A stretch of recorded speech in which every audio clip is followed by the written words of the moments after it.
رقت عيناي شوقا ولطيبة ذرفة عشقا فأتيت إلى حبيبي فأتاه الوحي فأشرق اقرأ اقرأ يا محمد. Assalamualaikum warahmatullahi wabarakatuh. Alhamdulillahirabbil alamin wassalatu wassalamu ala asyrafil anbiya'i wal mursalin sayyidina Muhammadin wa ala alihi wa ashabihi ajma'in, amma ba'. Apa khabar tuan-tuan puan-puan yang berada di rumah sekalian? Mudah-mudahan semuanya berada dalam keadaan yang sihat, sejahtera, tenang dan bersemangat dalam mempelajari ilmu kita pada hari ini, insya-Allah. Seperti biasa, dalam rancangan My Hadis Time Rasulullah Suri Teladan ini, saya akan mulakan dengan satu hadis bagi membincangkan ataupun sebagai galakan terhadap pengajian kita pada hari ini. Seperti biasa, Rasulullah pernah menyebutkan, baginda sallallahu alaihi wasallam bersabda, man salaka tariqan yaltamis fihi ilman sahhalallahu lahu tariqan ilal jannah. Sabda Rasulullah, barang siapa yang berjalan untuk menuntut ilmu, maka Allah Ta'ala akan mempermudahkan jalannya ke syurga. Mudah-mudahan pengajian tuan-tuan pada hari ini dipermudahkan, bahkan Allah Ta'ala akan memudahkan jalan kita untuk ke syurga nanti, insya-Allah. Baik, seperti biasa bersama dengan saya Ustaz Husaini. Apa khabar? Sihat doktor. Doktor sihat Alhamdulillah. Nampak bertenaga tadi Nampak Ustaz bertenaga, Husaini. sebab saya dengar tadi hadis mengenai ilmu tu. Masya-Allah. Kan sebab kita tengok penonton pun menuntut ilmu juga. Masya-Allah. Melalui dengan menggunakan teknologi yang ada sekarang doktor. Betul. Mudah-mudahan dengan pengajian kita pada hari ini Allah Ta'ala akan memudahkan kita jalan untuk ke syurga. Amin. Baik. Kalau tuan-tuan, puan-puan yang berada di rumah masih ingat lagi, sebelum ini perbincangan kita banyak berkenaan tentang hukum, dan penghujung suratul Baqarah kita telah menceritakan tentang kelebihan dua ayat yang terakhir daripada suratul Baqarah. Maka pada hari ini kita akan masuk pada surah yang baru, iaitu surah Ali Imran. Masya-Allah, menarik surah Ali Imran ini. Sebelum kita bincangkan mengenai ayat yang akan dibacakan dan hadis-hadis berkaitan, mari sama-sama seperti biasa kita dengarkan dahulu bacaan yang akan disampaikan oleh Ustaz Husaini. Terima kasih doktor. Assalamualaikum tuan-tuan dan puan-puan yang berada di rumah. Insya-Allah kita buka mushaf kita, kita tengok suratul Imran, surah yang baru, melihat pada ayat yang ke-7 insya-Allah, muka surat yang ke-50. Sama-sama mudah-mudahan mendapat kita rahmat, berkah daripada Allah Subhanahu wa taala, insya-Allah. Insya-Allah. والذي أنزل عليك الكتاب منه آيات محكمات هن أم الكتاب وأخر متشابهات فأما الذين في قلوبهم زيغ فيتبعون ما تشابه منه ابتغاء الفتنة وابتغاء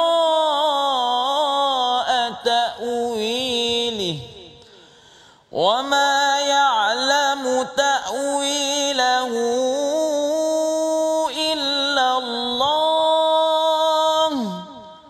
والراسخون في العلم يقولون آمنا به كل من عند ربنا وما يذكر إلا أولو الألباب صدق الله العظيم. Sadaqallahul azim. Tuan-tuan, puan-puan yang berada di rumah, sekiranya tuan-tuan perhatikan ayat yang dibacakan oleh Ustaz Husaini tadi, ayat ke-7 daripada surah Ali Imran sebenarnya mengungkapkan tentang isi kandung Al-Quran secara umum, iaitu Allah Ta'ala menceritakan tentang di dalamnya ada ayat muhkam, ayat yang jelas, kemudian ada ayat yang mutasyabihat, dan ada ayat yang Allah Ta'ala sahaja yang mengerti tentang isi kandung kaitan ataupun isi kandung Al-Quran yang ada di dalam yang disebutkan di dalam Al-Quran. Baik, mengenai pula tentang hadis yang berkaitan dengan ayat ini, mari sama-sama tuan-tuan puan-puan kita perhatikan apakah hadis yang berkaitan yang akan kita ulas yang mempunyai kaitan dia dengan ayat yang ke-7 daripada surah Ali Imran ini. Mari sama-sama kita perhatikan dalam slide hadis yang diriwayatkan daripada Sayyidatina Aisyah, an Aisyah radhiyallahu taala anha qalat tala Rasulullah sallallahu alaihi wasallam hadhihi al-ayah huwa alladhi anzala 'alaika al-kitaba minhu ayatun muhkamatun hunna ummul kitabi wa ukharu mutasyabihat fa ammal ladzina fi qulubihim zayghun fayattabi'una ma tashabaha minhu ibtigha'a al-fitnati wa ibtigha'a ta'wilihi wa ma ya'lamu ta'wilahu illa Allah warasikhuna fil 'ilmi yaquluna amanna bihi kullun min 'indi rabbina wa ma yadhakkaru illa ulul albab. Qalat qala Rasulullah sallallahu alaihi wasallam fa idza ra'aitil ladzina yattabi'una ma tashabaha minhu fa ulaika alladzina sammallahu fahdharuhum. Maksudnya daripada Aisyah radhiyallahu taala anha, beliau berkata Rasulullah sallallahu alaihi wasallam membaca ayat ini, iaitu ayat yang ke-7 tadi, dialah yang menurunkan kitab Al-Quran kepadamu wahai Muhammad. Di antaranya ada ayat-ayat yang muhkamat, itulah pokok-pokok kitab Al-Quran, dan yang lain iaitu ayat mutasyabihat. Adapun orang-orang yang di dalam hatinya cenderung ke arah kesesatan, mereka mengikuti yang mutasyabihat untuk mencari-cari fitnah dan untuk mencari-cari takwilnya, padahal tidak ada yang mengetahui takwilnya melainkan kecuali Allah. Dan orang-orang yang berilmu berkata, kami beriman kepadanya iaitu Al-Quran, semuanya daripada sisi Tuhan kami, tidak ada yang dapat mengambil pengajaran kecuali orang yang berakal. Lalu Sayyidatina Aisyah pun berkata, Rasulullah sallallahu alaihi wasallam bersabda, jika kamu melihat golongan yang mengikut perkara yang mutasyabih iaitu yang samar, maka ketahuilah bahawa mereka ialah golongan yang dinyatakan oleh Allah, maka berwaspadalah. Hadis ini diriwayatkan oleh Al-Imam Bukhari dan Muslim. Masya-Allah, sebenarnya cantik hadis ni tuan-tuan puan-puan yang berada di rumah. Hadis ni pada hakikatnya menghuraikan apakah isi kandung ayat yang dibacakan oleh Ustaz Husaini tadi. Baik, perbincangan yang selanjutnya akan diteruskan lagi selepas daripada ini. Jangan ke mana-mana. My Hadis Time, Rasulullah Suri Teladan.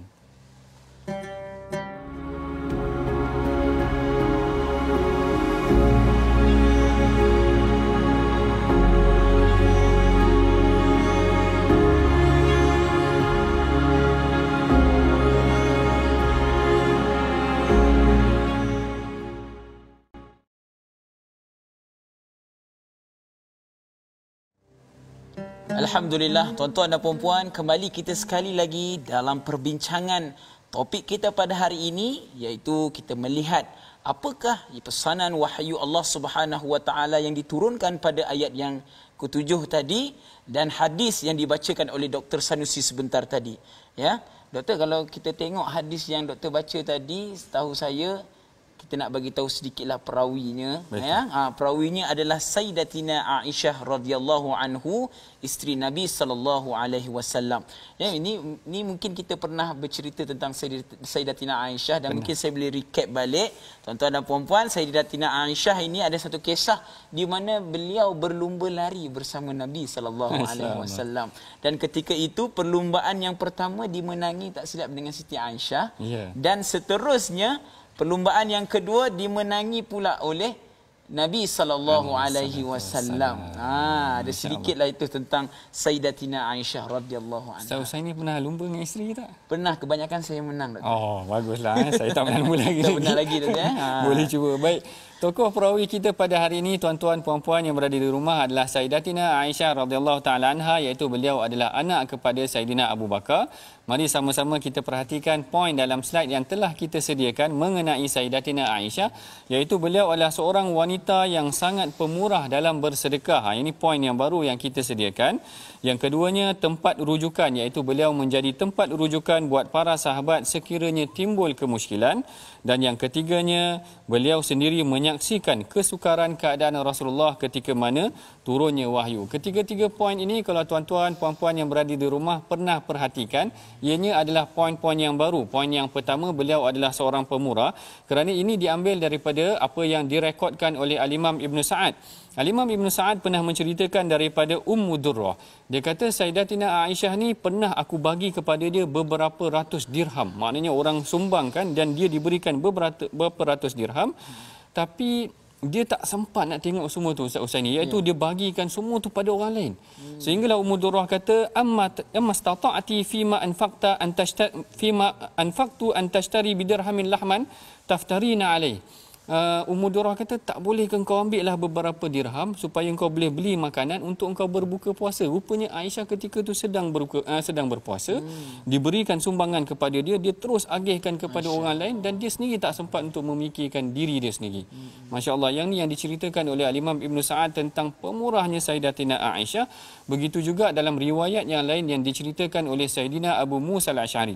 Sayyidina Abu Musa Al-Asy'ari pernah berkata, dia kata, ma ashkal alaina ashaban Nabi sallallahu alaihi wasallam. Dia kata tidak ada satu masalah yang kami keliru di kalangan para sahabat Nabi an haditsin qad, tentang satu hadis sekalipun, fasa'alna anhu Aisyah, lalu kami bertanya kepada Sayyidatina Aisyah, illa wajadna indaha minhu ilman, melainkan kami akan dapati ada satu ilmu yang baru yang diceritakan oleh Sayyidatina Aisyah. Masya-Allah, bayangkan sahabat ni mereka alim dah, maknanya banyak mengetahui ilmu daripada Nabi semuanya, tapi bila ada kemusykilan tentang hadis, jumpa dengan Aisyah, dapat lagi satu ilmu baru. Masya-Allah, dia adalah sumber tuan-tuan kepada ilmu yang dianugerahkan ataupun disampaikan oleh Rasulullah kepada beliau sendiri. Baik, ini mengenai tentang tokoh perawi kita pada hari ini, iaitu Sayyidatina Aisyah radhiyallahu taala anha. Baik, mengenai tentang hadis yang kita bincangkan tu tadi, kalau tuan-tuan tengok, sebenarnya hadis ni dia berkaitan tentang kumpulan yang mengikuti ayat-ayat mutasyabihat. Baik, yang ni saya akan ulas sikit apakah ayat muhkam, apakah ayat mutasyabihat. Dalam Al-Quran ada dua jenis ayat, iaitu ayat yang muhkam. Maksud muhkam ni maksudnya jelas. Yang ni yang disebutkan dalam surah Hud, Allah Ta'ala kata kitabun uhkimat ayatuhu, iaitu ayat-ayat yang telah di dalamnya dijelaskan, maknanya maksudnya jelas, ayat tentang hukum jelas dan sebagainya. Kebanyakan menurut mufassir, menurut ahli tafsir, kebanyakan ayat dalam Quran ni maksudnya kebanyakannya jelas. Cuma ada beberapa ayat yang mutasyabihat Ustaz Husaini. Bagi contoh macam sifat-sifat Allah, benda-benda yang kita tak pasti bagaimana sifat Allah tu, maka jangan diikut tentang perkara tu, kerana dibimbangi kita macam yang disebutkan dalam ayat Quran tu tadi, mereka mengikuti ayat-ayat yang samar-samar ni kerana ingin menimbulkan fitnah. Ibtigha'al fitnati wa ibtigha'a ta'wili. Mereka cuba menimbulkan fitnah, meragukan manusia. Pernah pada satu ketika pada zaman Saidina Umar, seorang lelaki namanya Subair bin Aisil. Pelik sikit nama dia. Subair bin Aisil. Nama dia agak pelik sikit. Dia dikatakan, yang ni dikisahkan oleh Al-Imam Qurtubi, dia suka bertanyakan isi kandung dalam Quran ni yang mengelirukan manusia, sehingga satu hari dia datang ke masjid ataupun dia bertemu dengan Saidina Umar. Umar tanya dia, man anta, engkau ni siapa? Lalu dia cakap dengan penuh tawaduk, ana Abdullah Subair, aku adalah hamba Allah Subair. Lalu Umar pun kata, wa ana Abdullah Umar. Umar pun kata, aku pun hamba Allah juga, Umar. Lalu ditanya soalan yang mengelirukan tu, Umar ambil pelepah tamar, pukul terus kepala dia. Umar kata, engkau datang dengan soalan yang menyebabkan manusia keliru tentang isi kandung ayat Quran ni. Yang jelas ambil yang jelas, yang mengelirukan jangan diperhebahkan ataupun jangan menyebabkan manusia ragu-ragu tentang ayat Al-Quran tersebut. Lalu dia pun kata, faqad wallahi dhahaba ma kuntu ajid fi ra'si. Tadi apa yang ada dalam kepala aku, lepas kena ketuk dengan Saidina Umar, hilang terus dah. Hilang terus, dah tak ingat dah apa yang ditanyakan tadi. Baik, perbincangan yang selanjutnya akan kita teruskan lagi selepas daripada ini. Jangan ke mana-mana. My Hadis Time, Rasulullah Suri Teladan.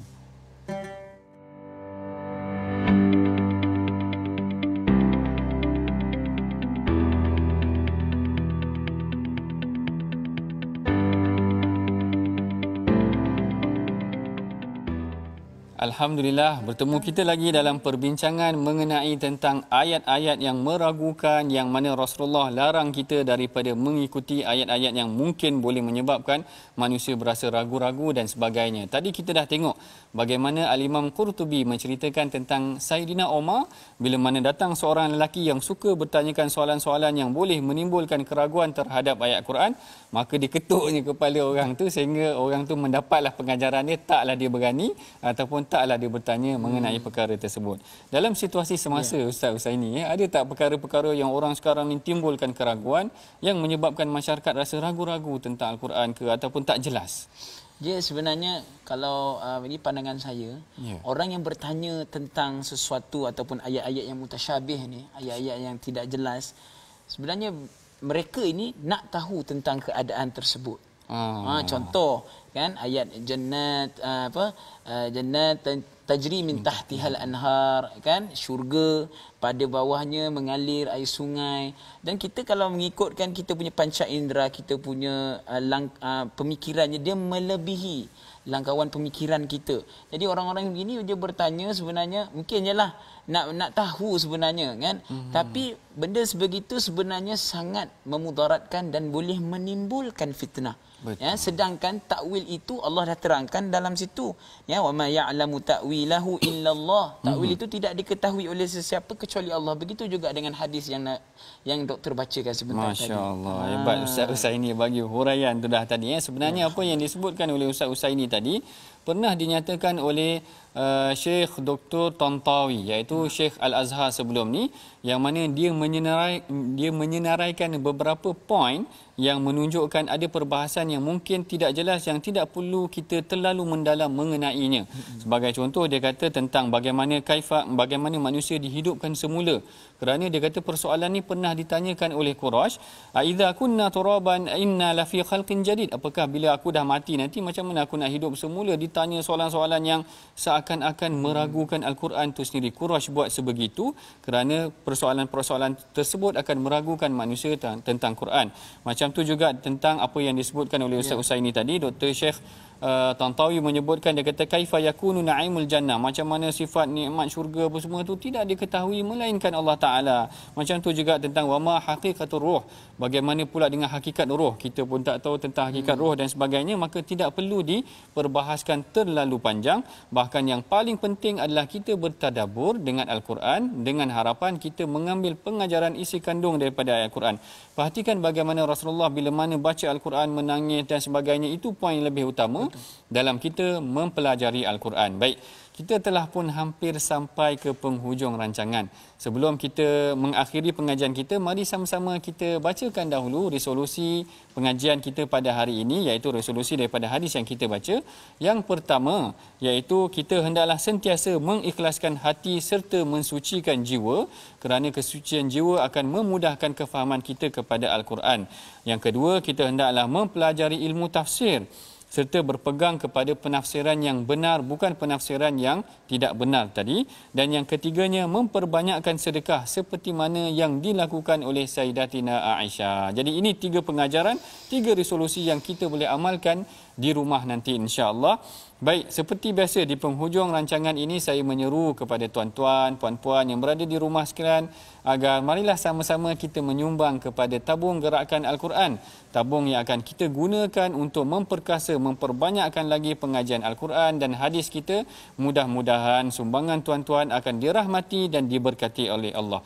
Seperti biasa, bagi mengakhiri pengajian kita pada hari ini, marilah kita bersama-sama mengangkat tangan, berdoa kepada Allah Ta'ala. Mudah-mudahan Allah Ta'ala jadikan kita di kalangan orang yang suci hatinya untuk memahami dan bertadabbur dengan Al-Quran, tidak mengikut perkara yang mutasyabihat, bahkan kita berpegang kepada ajaran yang telah disampaikan oleh Allah dan Rasulnya. Silakan Ustaz. Baik, terima kasih Doktor. InsyaAllah tuan-tuan dan puan-puan, sama-sama kita mengangkat tangan, berdoa memohon kepada Allah Subhanahu Wa Taala agar diberikan kefahaman di dalam agama, ya, supaya kita tidak menjadi hamba-Nya yang mencari-cari ilmu itu sampai mengakibatkan fitnah itu berleluasa. InsyaAllah sama-sama, mudah-mudahan Allah memberkati dan merahmati kita. Bismillahirrahmanirrahim. Alhamdulillahi Rabbil Alamin. Wassalatu wassalamu ala ashrafil anbiya'i wal mursalin. Wa ala alihi wa sahbihi ajma'in. Ya Allah, ya Tuhan kami memohon kepadamu ya Allah, kurniakanlah kami kefahaman dalam beragama ya Allah. Jadikanlah hati-hati kami ini ya Allah faham tentang apa yang Engkau sampaikan dalam wahyu-Mu di dalam Al-Quran-Mu ya Allah. Ya Allah, ya Tuhan kami, jadikanlah hati-hati kami ini istiqamah dalam mempelajari setiap apa yang terkandung di dalam Al-Quran dan hadis ya Allah. Ya Allah, ya Tuhan kami, Jadikanlah perilaku kami ini sebaik dengan Nabi sallallahu alaihi wasallam. Jadikanlah akhlak kami ini akhlak yang terpuji ya Allah. Jangan Engkau jadikan akhlak kami ini akhlak yang dibenci ya Allah. Engkau Maha Pengasih lagi Maha Penyayang. Rabbana zalamna anfusana wa illam taghfir lana wa tarhamna lanakunanna minal khasirin. ربنا آتنا في الدنيا حسنة وفي الآخرة حسنة وقنا عذاب النار وصلى الله على سيدنا محمد وعلى آله وصحبه وسلم والحمد لله رب العالمين.